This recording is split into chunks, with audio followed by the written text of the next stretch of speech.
নমস্কার, এসবি নিউজে স্বাগত। চলে যাব আজকের দিনের একটি গুরুত্বপূর্ণ সংবাদে।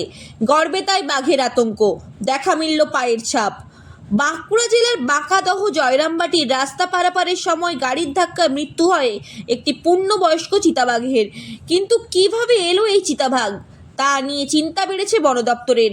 এই খবর ছড়িয়ে পড়ার কয়েক ঘন্টা পরেই পশ্চিম মেদিনীপুর জেলার গড়বেতায় বোস্টম মোড়ে কৃষি জমিতে দেখা মিলল বাঘের পায়ের ছাপ, যা নিয়ে রীতিমতো আতঙ্কের পরিবেশ সৃষ্টি হয়েছে এলাকা জুড়ে। ইতিমধ্যে বন দপ্তরের কর্মীরা খবর পেয়ে ঘটনাস্থলে পৌঁছেছে। আদৌ বাঘের পায়ের ছাপ কিনা তা নিয়ে তদন্ত শুরু করেছে বন দপ্তরের আধিকারিকেরা। অন্যদিকে এই খবর ছড়িয়ে পড়তে যথেষ্ট আতঙ্কের সৃষ্টি হয়েছে এলাকা জুড়ে। তবে কোনো এক অচেনা জন্তুর পায়ের ছাপ বলেই আশা করছে বা প্রাথমিকভাবে ধারণা করছে বন দপ্তর। আমরা অবশ্যই গতকাল শুনেছিলাম আমডোবরা বলে একটা জায়গা দুটো বাঘ ছিল, একটা বাঘকে মানে মারা গেছে একটা বাঘ। তারপরেই দেখছি আমাদের সামনেই বড় জঙ্গল, এই জঙ্গলটা চলে যাচ্ছে বিষ্ণুপুর লাগোয়া, একদম পুরো বিষ্ণুপুর জয়পুর চলে যাচ্ছে এই জঙ্গলটা। আমরা এই তো বাঘের পায়ের ছাপ দেখতে পাচ্ছি।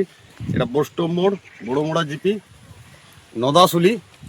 আমরা পোলট্রি ফার্ম অবধি, সামনে একটা পোলট্রি ফার্ম আছে, সেখানকেও অতটা গেছি। বাঘের পায়ের ছাপ আছে, বড় বড় বাঘের পায়ের ছাপ।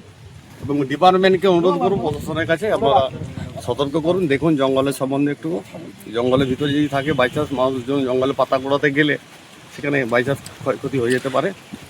প্রশাসনকেও আমরা জানিয়ে দিচ্ছি এবং ফরেস্টকে জানানো হয়ে গেছে এবং ভিডিও বার্তার মাধ্যমে বলবো ফরেস্ট ডিপার্টমেন্টকে ব্যবস্থা গ্রহণের জন্য আবেদন করবো।